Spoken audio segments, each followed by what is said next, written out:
them. Here at Beyond Verses, we will do a deep dive into an interesting book. Whether you're Christian, belong to another faith, or have no religion at all, you're welcome here. Because discovering timeless life lessons hits it in one of history's most influential books, the Holy Bible. Today, we're opening up the storybook right after the quote-unquote happily ever after. We're digging into a really fascinating historical text, Nehemiah chapter 7. You know, usually when a massive struggle ends and the heroes finally cross the finish line, the screen fades to black, the credits roll, and we just assume everything is smooth sailing from there on out. But today, we are going to uncover the profound lessons of faithfulness found in what happens next. I mean, really, what do you actually do when that giant goal is finally met? To set the stage here, I just want you to consider this number, 52. Just imagine spending 52 grueling, totally exhausting days building literally the most important project of your entire life. Nehemiah and his team, they had been working around the clock, fighting off threats, sweating it out under the heavy sun, all just to rebuild the walls of Jerusalem. And then, they finish. The applause rings out, the ribbon is cut, and the massive celebration begins. But here's the really fascinating part. For Nehemiah, the real test was kicking off right as that applause started to fade. So, with the physical wall finally standing complete in Chapter 6, the absolute most pressing question isn't how to celebrate or, how long the vacation should be. The question that actually matters is, what exactly happens next? Because human nature totally tempts us to drop our tools, kick our feet up, and just coast. But a true leader knows that reaching the summit, that's really only half the journey. You still have to survive the mountain. Instead of throwing this massive, weeks-long feast or handing out shiny medals to reward all the builders, Nehemiah executes this jarring pivot. He immediately shifts everyone's focus to the security of the city. He looks at his exhausted, victorious crew and basically says, "Now let's talk about security." And that feels incredibly strange, doesn't it? It goes against literally every natural instinct we have after a big win. But honestly, it reveals some deep, deep wisdom about how to handle success. And this brilliantly illustrates a core truth about our own lives. While the world constantly tells us that achieving success is the ultimate battle, the much, much harder fight is actually keeping and faithfully stewarding what God has already given you. Think about it. Getting to the top requires one set of skills, right? Ambition, drive, sheer force of will. But staying there, protecting the blessing, preserving the relationships, maintaining your integrity, that requires something entirely different. It requires true stewardship. So, to secure this newly fortified city, Nehemiah makes his very first recorded action of the aftermath. And he doesn't just take total control himself. Instead, he delegates. He hands the keys to the city over to two completely unsung heroes, men named Hananiah and Hananiah. Now, if you're reading the historical records of the time, you'd probably expect the keys to go to the wealthiest donors, or maybe the fiercest warriors. But Nehemiah's criteria for leadership, it is totally different. What's really interesting here is the stark difference in how promotion actually works. Worldly promotion often looks at, well, who's the most gifted? Who comes from the best, most well-connected family? Or frankly, who just has the loudest voice in the room? But God's promotion system operates on a completely different metric.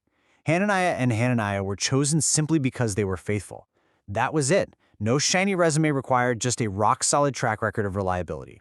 The historical text acts as a perfect anchor for this idea. Nehemiah chapter 7, verse 2 simply states, "For he was a faithful man and feared God above many." I mean, it really doesn't get more straightforward than that. This proves that in God's kingdom, immense responsibility is usually entrusted privately long before it's ever announced publicly. God has been watching how you handle the little things, the unseen things, the mundane things, way before anyone else even notices you. Let's break this down even further. As we see in the historical records of Joseph, David, and Daniel, there is this distinct pattern. Just notice their seasons of private faithfulness. Joseph was a slave, quietly managing Potiphar's house with total integrity. David, he was out in the lonely wilderness protecting sheep from predators. Daniel was a captive in Babylon, quietly refusing to compromise his diet and his prayer life. For all of them, God was watching how they handled the little things in private before those massive public promotions ever occurred. So the crucial point here is this. While your impressive gifts, your talents, and your charisma might catch the eye of the crowds, it is your quiet faithfulness that truly impresses God. Gifts are given to us, we don't really earn them. But faithfulness, that is a choice. That's a character trait forged in the fires of consistency. And that is exactly what Nehemiah needed to keep the city safe. Turning the page in our story, Nehemiah then issues this dramatic call to arms. He doesn't just hire a private security firm and tell all the citizens to go to sleep. No, he demands that absolutely nobody is excused from standing guard. Why? Well, because the city didn't just belong to Nehemiah, it belonged to everyone. The safety of the community was a shared responsibility, and every single person had a vital role to play in protecting what had just been built. And this directly applies to you today, as every believer has a section of the wall to protect. It's so incredibly easy to think that guarding the community or the culture is someone else's job, right? Like, leave it to the politicians, the pastors, the experts. But no. Parents, your section of the wall is guarding your homes and your families. Young people, you're called to guard your hearts and your minds. Leaders must guard doctrine and truth. And community members, we must guard unity, refusing to let gossip or division slip through the cracks.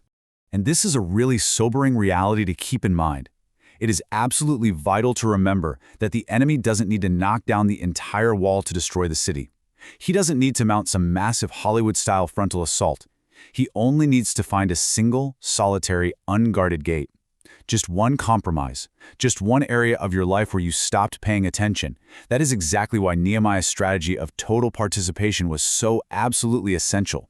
Notice the brilliant wisdom in how Nehemiah actually organized this. He had families guard the area nearest their own house. By doing this, Nehemiah teaches us that before God asks you to protect nations, He asks you to protect your own family. It's such a common trap to be busy trying to win over strangers while actively losing your own children, or, serving publicly while completely neglecting your private devotion. Revival that doesn't begin at home rarely lasts outside it. Your first mission field and your first guard post is literally your own living room.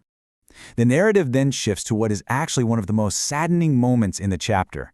Several priestly families come forward, claiming their identity and their right to serve in the priesthood. But Nehemiah does something really strict here. He searches the records, and because God's work cannot rest on assumptions or just mere words, these families are completely rejected from service when their names cannot be verified in the genealogical records. It wasn't that Nehemiah was being needlessly harsh, it was that truth and verification actually matter. This historical moment prompts us to look in the mirror and ask a deeply personal question. If heaven searched the ledger of your own life today, what would it actually find? Not what do you say about yourself on social media, not what do you claim your values are in casual conversation, but if the actual records of your time, your money, and your actions were pulled, what would the undeniable evidence point to? Because true character isn't just about what we claim with our mouths. It's about whether our lives consistently prove a track record of these three things: faithfulness, obedience, and reverence. Nehemiah chapter 7 isn't really just a chapter about a boring list of names. It's a chapter about what God values after the applause fades. He's not looking for celebrities. He is looking for solid evidence of a consistent, faithful life. Let's move to this final contrast and see how it builds our conclusion today. Building something great, launching a business, starting a ministry, achieving a major milestone, that's remarkable. It takes a ton of sweat and vision. But preserving what has been built, stewarding it faithfully year after year without compromising, wow. That requires a significantly deeper level of character. Anyone can sprint, but guarding the wall, that requires the endurance of a marathon runner. As we close out this explainer, I want to leave you with this lingering thought. So many of us are constantly praying for more, right? More influence, more success, the next big opportunity. But before you ask for the next thing, can God trust you with what you already have? Are you being a faithful sentinel over the wall of your own current life? Thank you so much for joining me on this explainer. As you head into your week, it leaves us all wondering, are we standing guard faithfully?